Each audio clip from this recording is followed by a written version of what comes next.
Nos es grato saludar los amables oyentes en este momento. Gracias por estar en la sintonía de su programa Diálogo Bíblico. Con ustedes el pastor Juan Millanao. Bienvenido, pastor. Muchas gracias.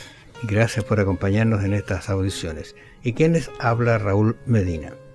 Vamos a seguir conversando acerca de este tema de las familias. Familias que a veces parecieran, como hemos dicho en otra oportunidad, pareciera estar bien, pero a veces hay situaciones muy complejas y uno se encuentra con alguna sorpresa. Pero hoy día vamos a hablar cómo tener verdadera autoestima. O como decirlo de otra manera, cuando uno se cree que no es nadie, ¿cómo puede salir adelante, ¿no es cierto?, en una situación así? O se cree al otro lado. O se va al otro lado también. Se cree mucho, pero no, digamos, no recibe consejo de los padres que saben más porque han sufrido más, sencillamente, no porque sean más sabios. Pero aquí, digamos, en lo que estábamos viendo de Jacob como padre y las dos madres de este grupo de hijos aquí con esta fricción entre ellos, uno inmediatamente identifica a Jacob como un padre permisivo, ¿ya? Y eso hoy día existe mucho, ¿no? Padres permisivos que ofrecen pocas reglas y límite a los hijos. Son afectivos, cariñosos. Por ejemplo, José, incluso Jacob le regala una túnica de colores, un privilegio, algo debe haber sido algo costoso, qué sé yo. No solamente costoso, quizás sí, bien distintivo, ¿no? Distintivo, porque claro, el favorito, ¿no? Claro. Entonces, estos padres así son afectivos, son cariñosos, pero son irresponsables y poco participativos cuando se trata de llamar la atención a los hijos. Ya David mismo, en algún momento, se nos dice que no le decían nada a los hijos hacían lo que querían. Y nosotros sabemos que los hijos le dieron grandes dolores de cabeza a David, ¿no? Así que llega el momento en que los hijos cometen sus errores y estos padres no permiten que sufran las consecuencias, sino que son sobreprotectores. Y la verdad que el primer impulso de un padre es sobreproteger a los hijos, ¿no? Entonces eso provoca a la larga un sentimiento de fragilidad en el hijo, dando la impresión de que no tiene capacidad para enfrentar nada solo, ¿no? Porque papá y mamá siempre están listos para ayudar, ¿no? Así que, ¿qué pasa con esos hijos? A la larga son inseguros, son personas tristes, y eso les provoca una incómoda, baja autoestima, ¿no? Claro. La autoestima es un aprecio o consideración que se tiene de uno mismo, ¿eh? Y hacia allá está apuntando, pero entonces, en este caso, estoy pensando en Génesis 37, 36. Yo creo que José, cuando salió de la casa, incluso Ellen White comenta, dice que miró desde la altura por última vez las tiendas de su padre. Yo creo que abrigó la esperanza en algún momento volver. Pero cuando llega allí a Egipto, dice, y los madianitas lo vendieron en Egipto a Potifar, oficial de Faraón, capitán de la guardia. Yo creo que las esperanzas aquí se frustraron porque ahora pasaba a ser legalmente un esclavo vendido a una persona importante y él sabía, yo entiendo, que era ser esclavo. Uh-huh. Era un don nadie. Claro. Y de él dependía ahora toda su posibilidad de vida, por lo tanto yo me imagino que de ser favorito de su padre a ser esclavo es un cambio bastante profundo. Y yo creo que la autoestima, voy a decir así, de José se fue al suelo.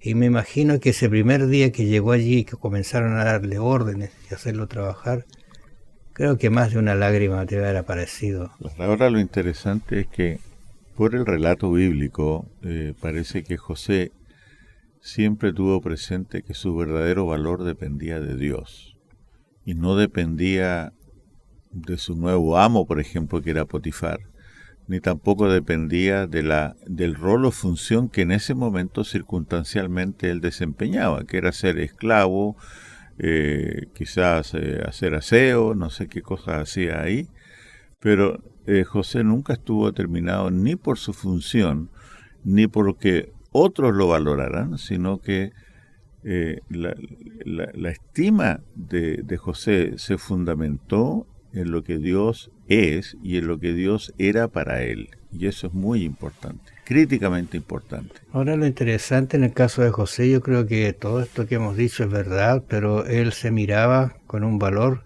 que tenía los ojos de Dios, ¿ah?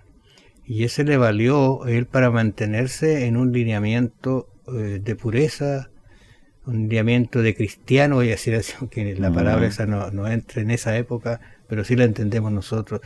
Y uno podría preguntarse cómo nos ve Dios ahora. Y aquí hay una frase que me gustó mucho, Juan, me dice: Dios nos mira a cada uno con gafas teñidas de gracia. Sí. Y eso lo hemos conversado bastante, ¿no es cierto? Dios nos mira exactamente así, como el hijo que está perdiendo, como el hijo pródigo, que quiere que vuelva a casa a pesar de las circunstancias. Pero, y lo otro importante es que no solamente teñidas de gracia, sino nos ve cómo vamos a estar con Él en la eternidad. O sea, más allá, es un proyecto de vida que tiene eternidad y que Dios quiere rescatarnos para... Bueno, hoy día estás sufriendo, hoy día estás separado de tu familia, hay una cosa muy terrible. A veces yo he pensado lo que sucede en los hijos cuando miran a los padres y uno va por un lado y otro por otro, y a quien amo, a los dos los amo. Es una cosa muy terrible, ¿eh? Sí. Pero aquí José se está manteniendo... Bueno, fíjate que los autores todos concuerdan que cuando Cristo miraba a sus discípulos o a sus connacionales, ¿no es cierto?, durante su ministerio terrenal, Él los miraba no solamente con sus ojos, los miraba con el corazón, ¿no? Y veía en ellos posibilidades.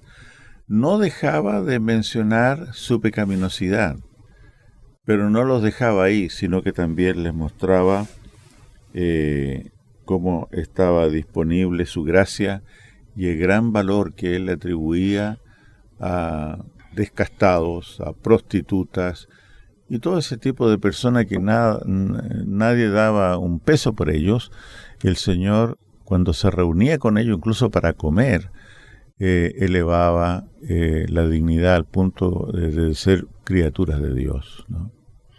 Yo imagino que al mirar la vida de Jesús con esos discípulos, cuando lo vieron entrar a hogares y casas que ellos nunca habrían entrado, cuando lo vieron llamar a personas que ellos nunca habrían los incorporado a la actividad, cuando lo vieron, ¿no es cierto?, resucitar, sanar, se comenzaron a formar una idea de un Cristo Salvador.